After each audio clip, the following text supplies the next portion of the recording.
the cruelest fate is not dying for the one you love. It is waking up with one last chance to watch them make the same mistake. Rosalie Whitmore awoke with a gasp before the first rays of dawn touched the stained glass windows of the royal palace. Her heartbeat thundered against her ribs as though she had run for miles through winter forests instead of opening her eyes inside the tiny servant's chamber she had once called home. For one endless moment, she could not breathe. The scent of dried lavender hanging above her bed, the faded blue blanket folded neatly across her knees, the small wooden dresser with its cracked mirror, every forgotten detail returned exactly as she remembered from years ago. Her trembling fingers flew to her throat. No scar. No icy wind stealing her final breath. No lonely road beyond the kingdom's border where she had closed her eyes believing no one would ever learn the truth. She was alive. The realization struck harder than any nightmare ever could. Slowly, her gaze drifted toward the narrow window. Beyond the glass, the castle towers glowed beneath the pale silver light of dawn while royal banners danced gently in the morning breeze. White wolves embroidered upon crimson silk. She knew that day. She knew every terrible hour waiting beyond sunrise. Today was the royal wedding. Today, Alpha King Alistair Ashbourne would stand before the entire kingdom and marry Celine Blackthorne while thousands celebrated a union history would later praise as the beginning of a golden age. They would never know that behind jeweled smiles and polished vows, deception had already poisoned the future. In her first life, Rosalie had remained inside the palace because she believed loyalty mattered. She believed kindness would eventually be noticed. She believed truth always found its way into daylight. She had been wrong. Every choice she made after that wedding had carried her one step closer to exile, betrayal, and a lonely death beneath a frozen sky. The memories flooded back with painful clarity. Whispered accusations. Suspicious glances. Friends who turned away. Doors closing one after another until even hope had abandoned her. Yet none of those memories hurt as much as the final image burned into her soul. Alistair standing upon the palace balcony beside his new queen, unaware that the quiet Omega who had once devoted everything to protecting his kingdom had already been condemned by lies she never created. Rosalie pressed both hands against her face, forcing herself to breathe slowly. She had dreamed countless times of changing the past, but dreams never smelled like fresh bread drifting from the palace kitchens or sounded like distant church bells echoing across the valley.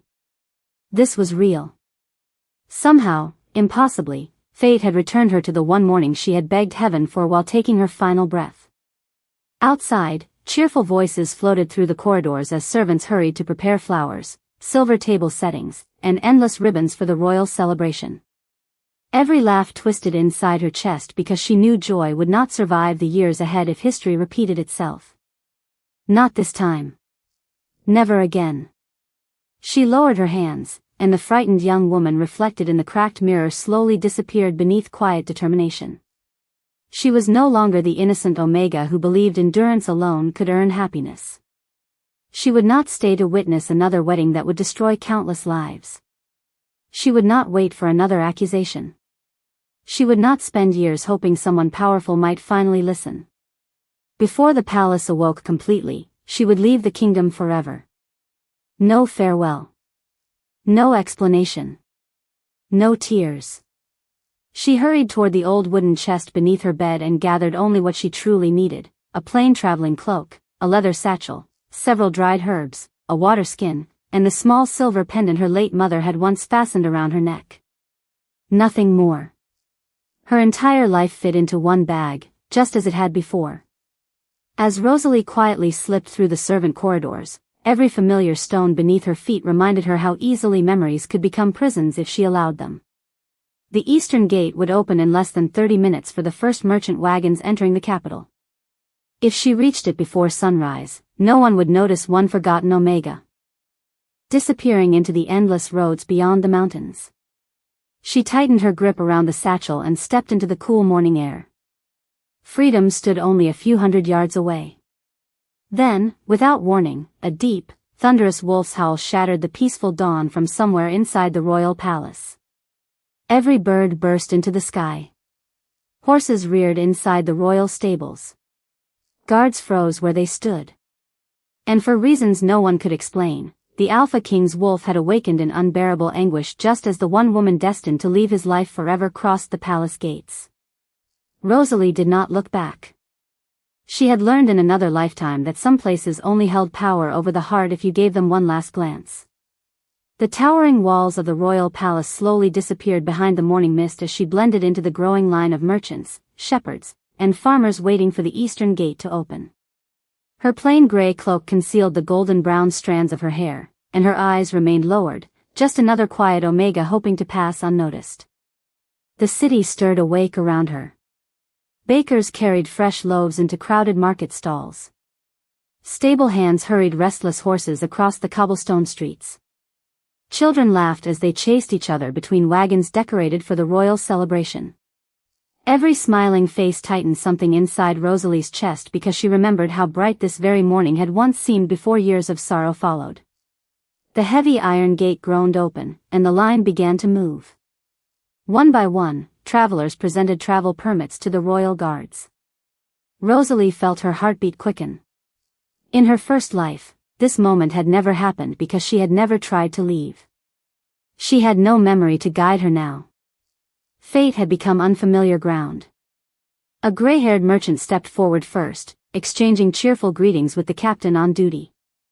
A family followed with baskets of apples destined for neighboring villages.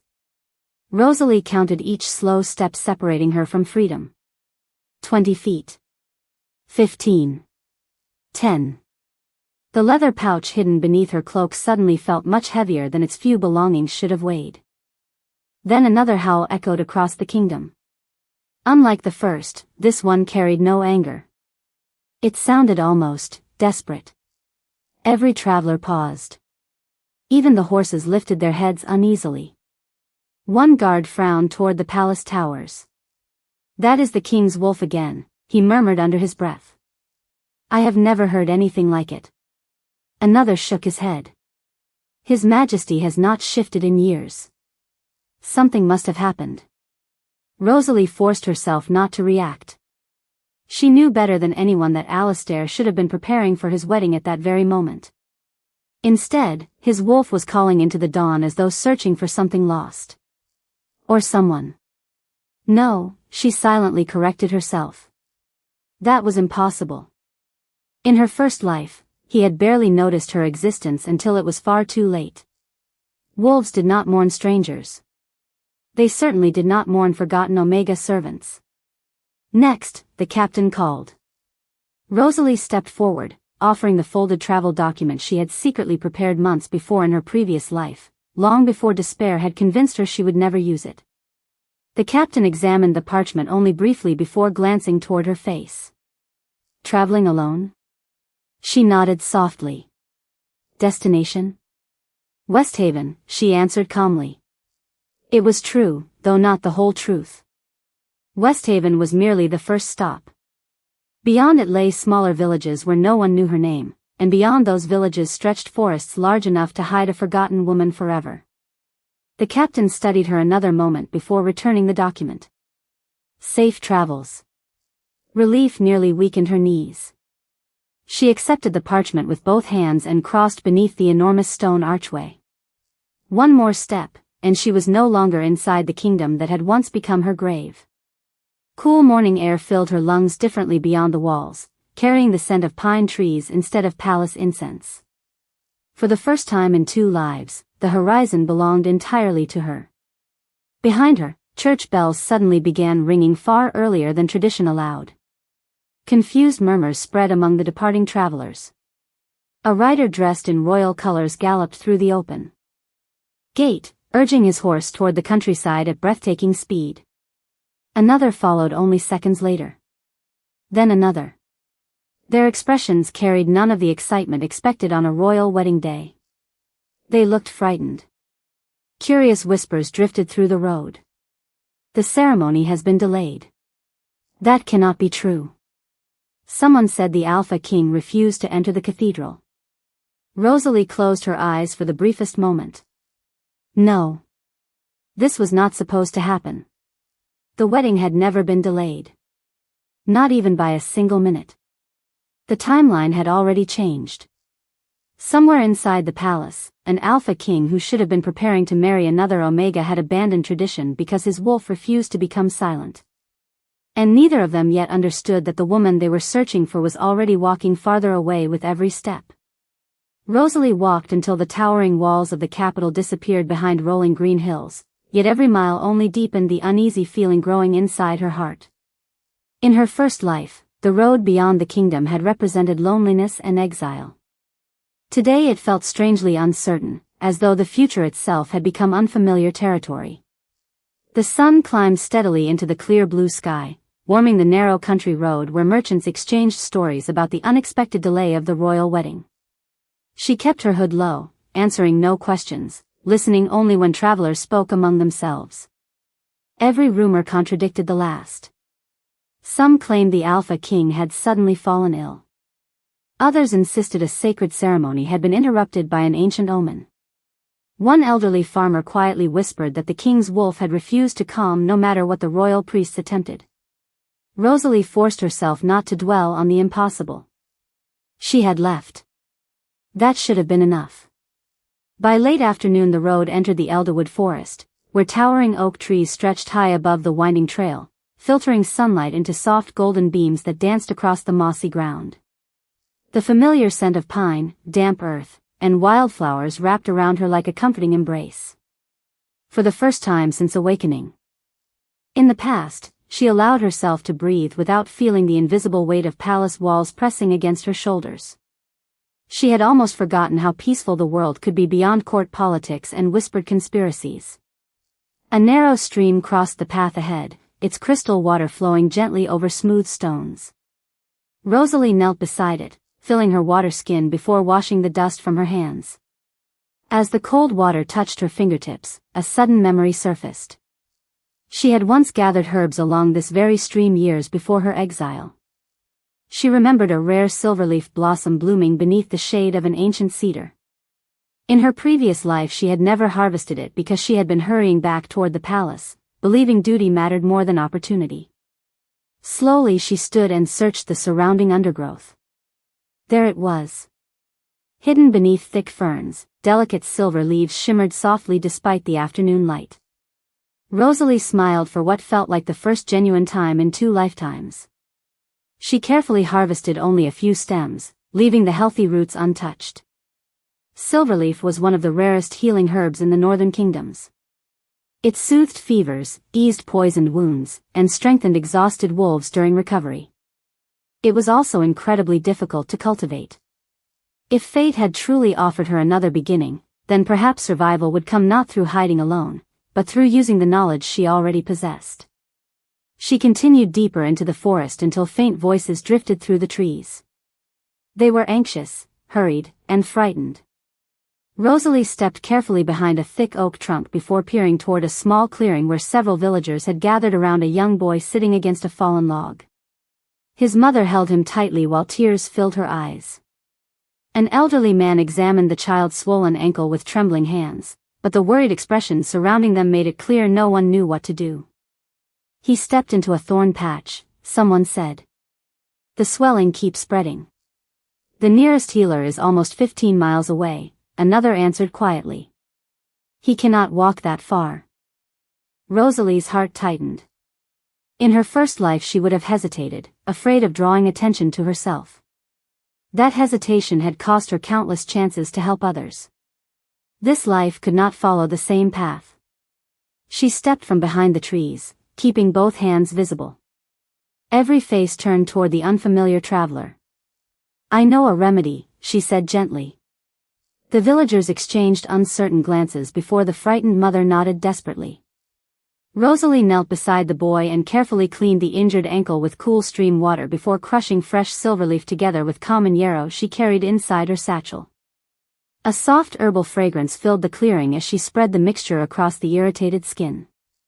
Moments passed in complete silence. Then the boy blinked, flexed his foot cautiously, and looked up with surprise. It does not hurt as much anymore, he whispered. His mother covered her mouth as grateful tears escaped down her cheeks. The elderly man stared at Rosalie with open astonishment. Before anyone could ask another question, sunlight caught the silver pendant resting against her cloak. Its surface glowed with a pale moonlit shimmer that no ordinary metal should have reflected beneath the afternoon sun. Standing unnoticed at the edge of the clearing, an elegant older woman traveling beneath a simple hood paused mid-step. Queen Mother Vivian Ashbourne had not intended to stop in this forgotten village, but the strange light surrounding the pendant made her breath catch. She had seen that ancient symbol only once before, inside a centuries-old royal chronicle that claimed the lost Moon Bloodline would return when the kingdom stood on the edge of its greatest mistake. Queen Mother Vivian Ashbourne remained perfectly still beneath the shelter of her traveling hood, her sharp grey eyes never leaving the silver pendant resting against the young woman's cloak. The tiny crescent moon engraved within a circle of stars shimmered only for an instant before returning to ordinary silver, yet that single heartbeat was enough to stir memories she had buried decades ago. As a child, she had spent countless evenings inside the forgotten wing of the royal library, reading fragile manuscripts that spoke of an ancient bloodline blessed beneath the first moon. Most scholars dismissed the legends as little more than fairy tales invented to comfort frightened children. Vivian had never fully believed that. She had simply accepted that some truths disappeared because history found them inconvenient. Before she realized it, Rosalie had already finished securing the herbal bandage around the boy's ankle. The swelling had visibly eased, and cautious smiles spread through the gathered villagers. The frightened mother clasped Rosalie's hands with grateful tears glistening in her eyes. "You have given my son back his smile," she whispered. "Please allow us to repay you somehow." Rosalie answered with the same quiet kindness that had once become her greatest weakness. "You already have. Seeing him feel better is enough." The villagers looked at one another with gentle disbelief. Travelers carrying rare healing knowledge usually expected generous payment, yet this young woman gathered her satchel as though kindness required no reward. Watching from a distance, Vivian felt another memory surface. The old chronicles had described the children of the Moon Bloodline with a single sentence. "They heal because compassion is stronger than ambition." She had dismissed those words as poetic exaggeration until now. Rosalie turned to leave before anyone could ask further questions. Remaining in one place invited attention, and attention had ruined her first life. Every instinct urged her to keep moving west before sunset. As she stepped back onto the forest road, soft footsteps approached from behind. "Young lady," an older voice called warmly. Rosalie paused and turned. A dignified woman wearing the simple cloak of a wealthy traveler offered a kind smile that somehow carried quiet authority despite her modest appearance. "Your knowledge of herbs is remarkable," Vivian said. "May I walk beside you for a little while?" Rosalie hesitated. In her previous life she had trusted too easily, yet there was something strangely calming about the older woman's presence. "Of course," she replied politely. They continued together. Beneath towering branches where sunlight painted shifting patterns across the path. Neither spoke for several minutes. The silence felt peaceful rather than awkward. Finally Vivian glanced toward the satchel resting against Rosalie's shoulder. "Someone taught you well." Rosalie smiled faintly. "My mother believed every plant had a purpose if someone cared enough to understand it." "Wise advice," Vivian answered. "And your pendant?" Rosalie instinctively touched the silver charm. It belonged to her as well. "I do not know where she found it." Vivian carefully hid the flicker of surprise in her eyes. The answer only deepened the mystery. If the pendant truly carried the crest recorded inside the royal archives, then the young woman herself might know nothing of her own heritage. Before she could ask another question, a cool breeze swept through the forest, carrying with it an unfamiliar sensation that caused both women to stop walking. Birds that had filled the trees with cheerful songs suddenly fell silent. Even the leaves seemed to hold their breath. Far away, beyond countless miles of hills and rivers, something invisible stirred beneath the evening sky. Inside the royal palace, Alpha King Alistair stood alone before the towering cathedral doors, still dressed in ceremonial black armor trimmed with silver. The wedding guests waited in growing confusion while priests exchanged anxious glances. Every attempt to continue the ceremony had ended the same way. His wolf refused to move forward. The invisible bond inside him pulled relentlessly toward the western horizon until standing still became almost unbearable. Alistair closed his eyes, hoping the strange feeling would finally disappear. Instead, another image flashed through his mind. Snow drifted across an empty road beneath a pale winter moon. A young woman walked away from him without looking back, her gray cloak disappearing into endless white. He still could not see her face. But this time he noticed something he had never remembered before. Around her neck hung a small silver pendant shaped like a crescent moon surrounded by stars. His eyes opened instantly. At that exact moment, hundreds of miles away, Rosalie's pendant grew unexpectedly warm against her heart. Rosalie instinctively pressed her hand against the warm pendant beneath her cloak, slowing her steps without understanding why. The silver had never reacted before. Not during the happiest days of her childhood, not during the darkest nights of her exile, not even as the last winter winds whispered around her in another lifetime.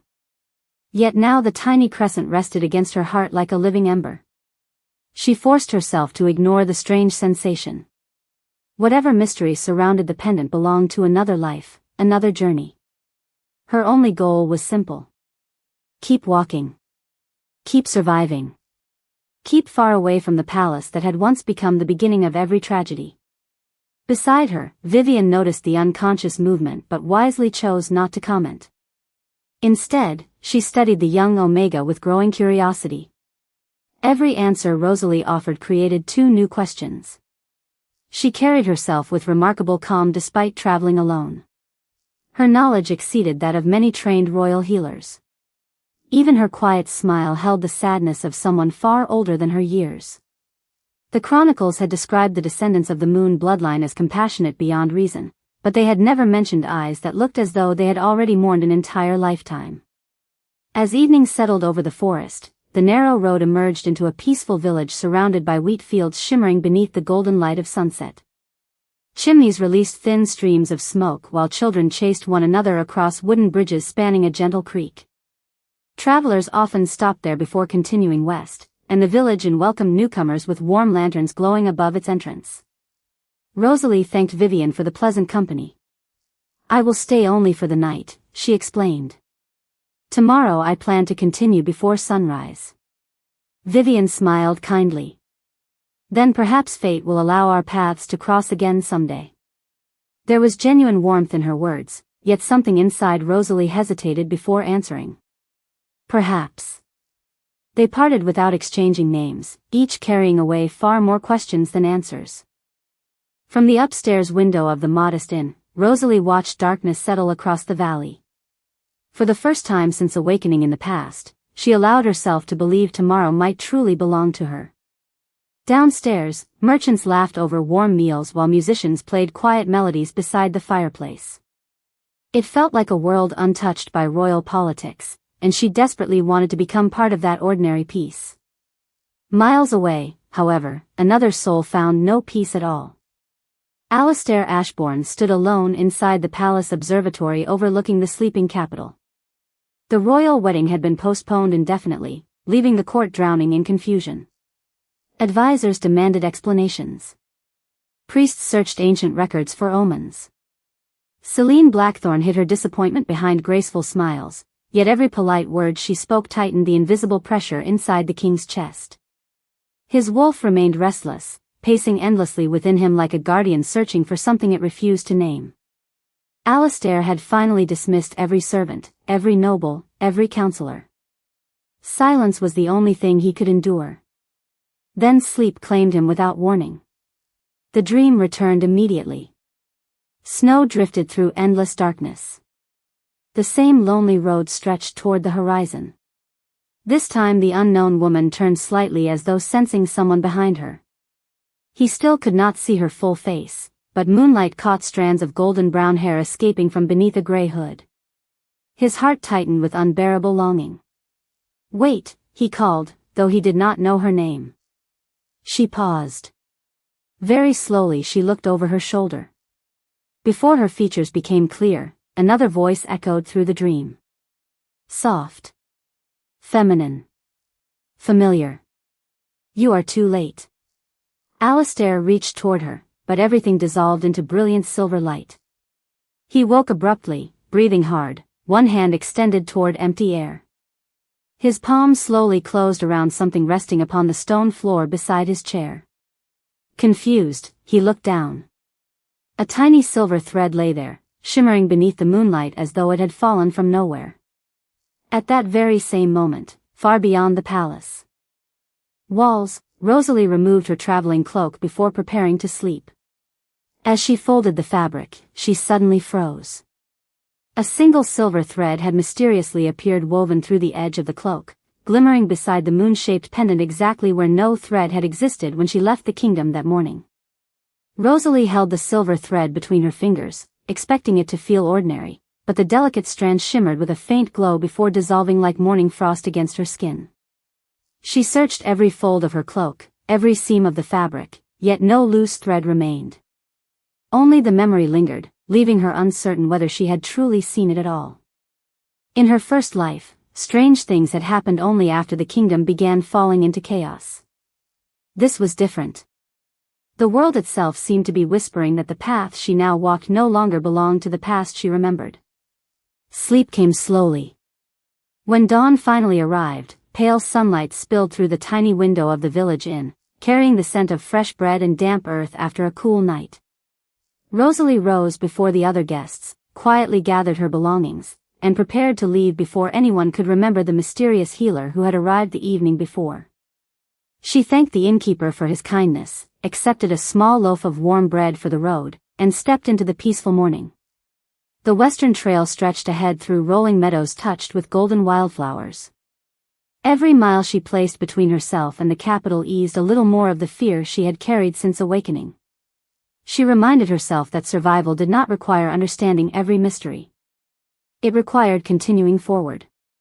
By midday the trail curved toward a broad valley where several farmhouses overlooked a sparkling river. Smoke rose peacefully from stone chimneys, but an unusual gathering near the largest barn caught her attention. Men and women stood quietly around an elderly shepherd sitting beneath the shade of a large maple tree. His breathing appeared shallow, and concern filled every face surrounding him. Rosalie slowed. The memory of another lifetime urged caution. Helping people attracted attention. Attention invited questions. Questions often reached powerful ears. She almost continued walking. Then she noticed a little girl holding the old man's hand with tears shining in her bright blue eyes. The child could not have been older than 8. Something inside Rosalie quietly surrendered. She had promised herself that this life would be different, not because she would become colder, but because she would become wiser. Wisdom, however, did not mean ignoring someone who needed help. She approached with gentle steps. "May I take a look?" she asked softly. The worried family welcomed any hope they could find. Rosalie knelt beside the elderly shepherd, resting 2 fingers lightly against his wrist. His pulse was weak but steady. She asked several calm questions before recognizing the familiar signs of exhaustion brought on by dehydration and many hours beneath the summer sun.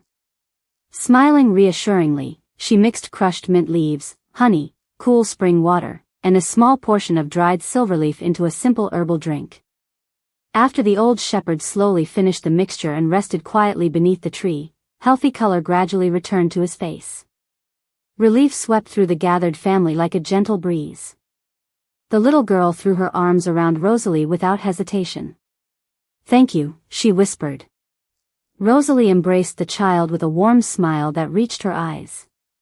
For a brief moment, she forgot fear completely. Standing a short distance away, a traveler watched the scene from beneath the shadow of an old oak. He wore the weathered cloak of an ordinary merchant, yet his posture betrayed years of discipline impossible to disguise.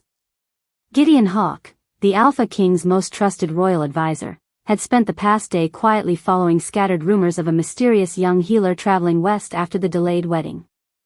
None of the descriptions alone had seemed important. A kind Omega with unusual knowledge. A silver pendant. A healer who accepted no payment. But together they formed a pattern too unusual to ignore. Gideon had not expected to find her so quickly. He remained hidden, studying Rosalie with careful eyes. She looked nothing like the dangerous conspirator described in the anonymous letter that had mysteriously arrived at the palace only hours earlier. According to that unsigned message, a former palace servant had fled the kingdom carrying secret information intended for foreign enemies. The letter offered no proof, only urgency. Gideon distrusted anonymous accusations, yet years serving the crown had taught him never to dismiss coincidences. He quietly reached inside his satchel and unfolded the parchment once more. The description was frustratingly vague, but one detail immediately caught his attention as he looked back toward Rosalie. A silver moon pendant. Gideon's expression grew thoughtful. Somewhere far away, someone had deliberately sent that letter at exactly the moment an unknown young woman disappeared from the capital. And for the first time since the royal wedding had been postponed, he began to suspect that the kingdom was no longer following the future anyone believed had been written. Rosalie thanked the grateful family and quietly resumed her journey before anyone could insist that she stay for supper or accept a reward. The little girl waved until the winding road disappeared behind a line of maple trees, and Rosalie lifted her hand one final time without slowing her pace. Every farewell reminded her that attachment had once become the easiest path to heartbreak. This time she would keep moving. The farther she traveled west, the safer everyone around her would remain. Behind the shelter of the ancient oak, Gideon Hawk waited until she vanished beyond the hillside before carefully folding the anonymous letter back into his satchel. His instincts, sharpened by decades serving the crown, refused to accept the accusation written upon the parchment. Nothing about the young Omega suggested deceit. She had asked for no payment, sought no recognition, and disappeared before gratitude could become attention. Yet someone inside the kingdom clearly wanted the royal court to believe she posed a threat. Gideon quietly mounted his horse but chose not to ride after her. Instead, he turned toward the capital. Before following rumors, he intended to discover who had benefited most from sending that mysterious letter. At the palace, the atmosphere had grown heavier with every passing hour. The postponed wedding had become the only subject whispered through marble corridors. Noble families speculated behind closed doors while servants exchanged anxious glances whenever footsteps echoed across the grand halls. No one could explain why the Alpha King had cancelled the ceremony moments before the sacred vows. Officially, the court announced that ancient customs required an unexpected delay. Unofficially, everyone sensed that something far more unsettling had happened. Celine Blackthorne maintained flawless composure before the nobles, offering graceful smiles and patient reassurances. The future queen appeared calm, but the instant she entered her private chambers, the pleasant expression disappeared. She stood silently before the tall window overlooking the palace gardens, her fingers tightening around the embroidered handkerchief she carried. Everything had followed the plan until the very last moment. The wedding should have secured her place beside the throne forever. Instead, Alistair had walked away without explanation, guided only by instincts he himself could not understand. She replayed every conversation, every glance, every detail searching for the smallest clue. Then a quiet knock interrupted her thoughts. A trusted lady-in-waiting entered carrying a sealed envelope. "My lady, this arrived from the Western Courier Station." Celine accepted the letter and broke the seal. Her eyes moved quickly across the page. The report was brief. A former Palace Omega matching Rosalie Whitmore's description had been seen traveling west. She had treated villagers using uncommon herbal knowledge and wore a silver moon pendant. For one heartbeat Celine remained perfectly still. Then she slowly lowered the parchment, her expression hardening into something colder than disappointment. "So you left before history could claim you," she whispered to the empty room. She remembered Rosalie differently from everyone else. Most servants had seen only a quiet herbal apprentice who avoided attention. Celine had noticed something far more dangerous.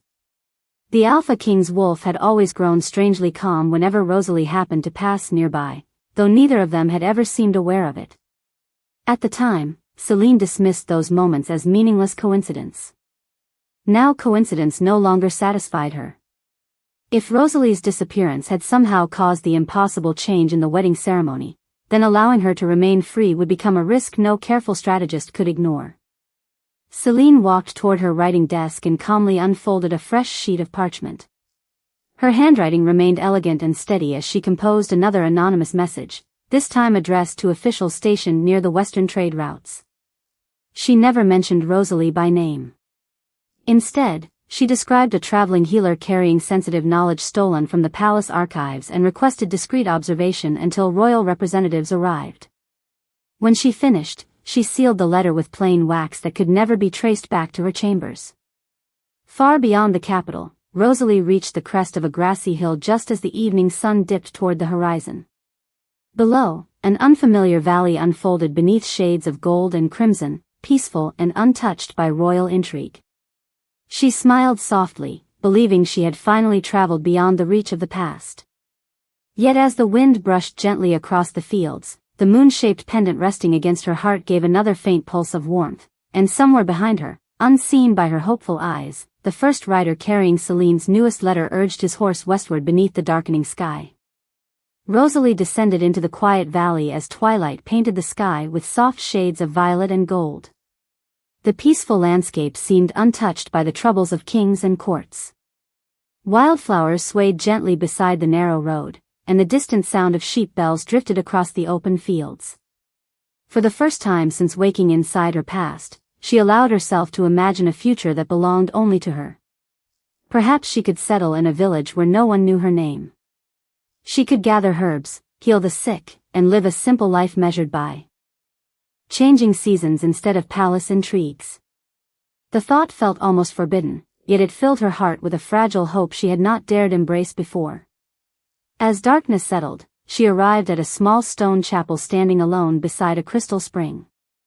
An elderly caretaker welcomed travelers without asking questions, offering shelter in exchange for helping tend the gardens the following morning. Rosalie accepted gratefully. The quiet chapel reminded her of the places her mother had once taken her as a child, where silence was not lonely but comforting. After sharing a simple meal of fresh bread and vegetable stew with the caretaker, she stepped outside beneath a sky filled with brilliant stars. The silver pendant rested peacefully against her heart once more, no longer warm, almost as though it too had fallen asleep. She knelt beside the spring, watching moonlight shimmer across the still water. As she gazed into the reflection, the surface suddenly rippled without wind. For one impossible heartbeat another image appeared beneath her own. She saw herself dressed in worn winter clothes, kneeling beside the same spring with tears in her eyes.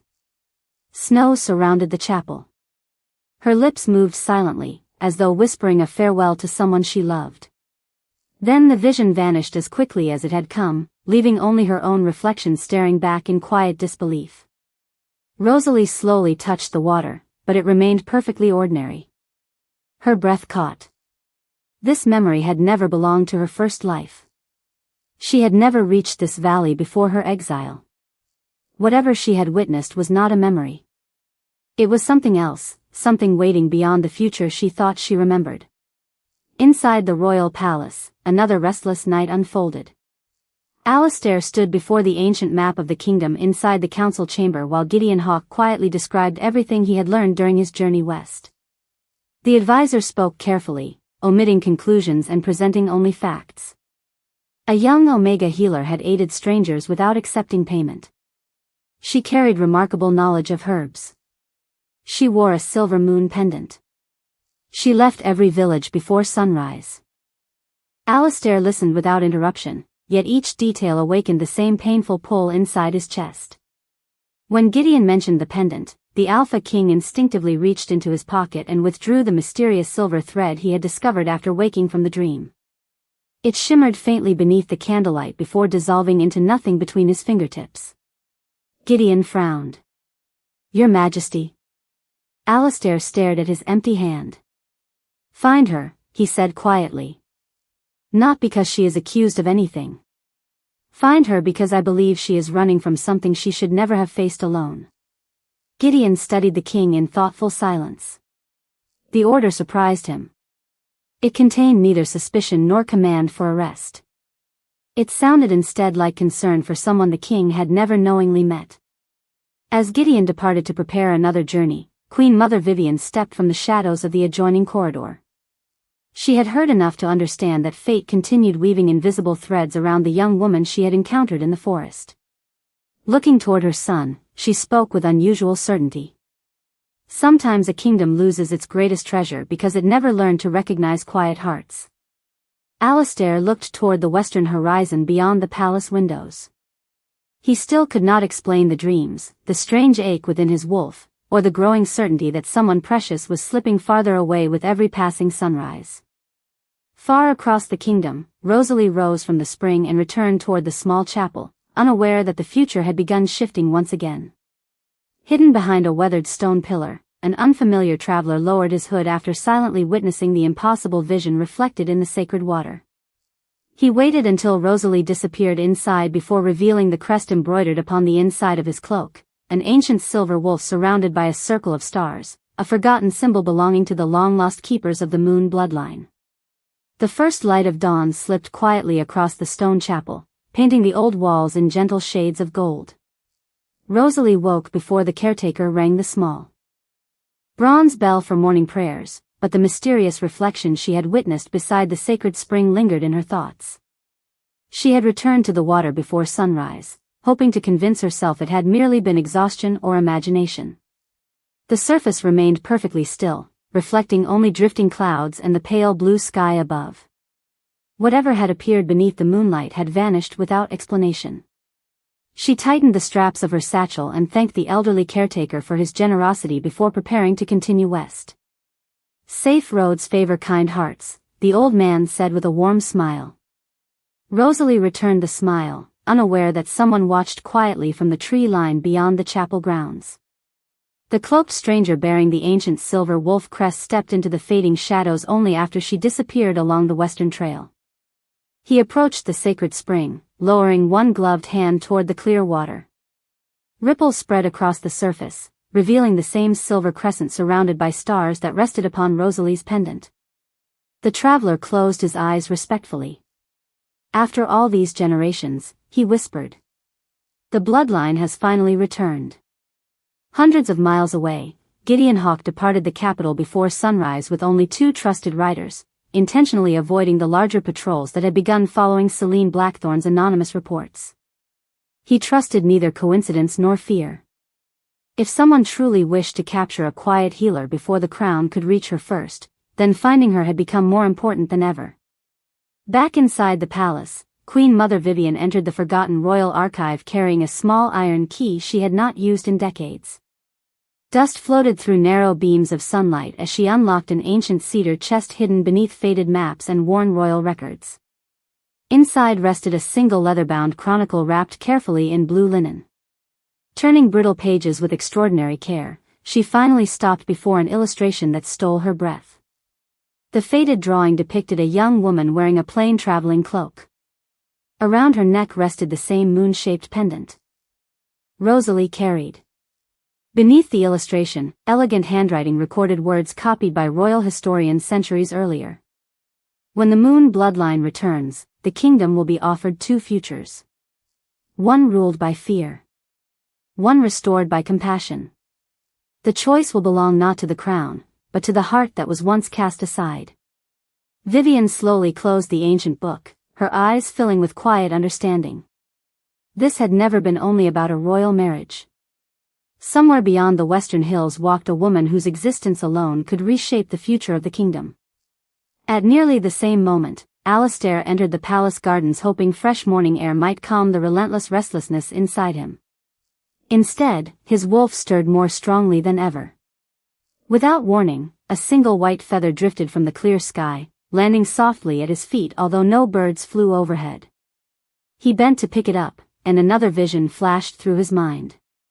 This time he finally saw the young woman's face.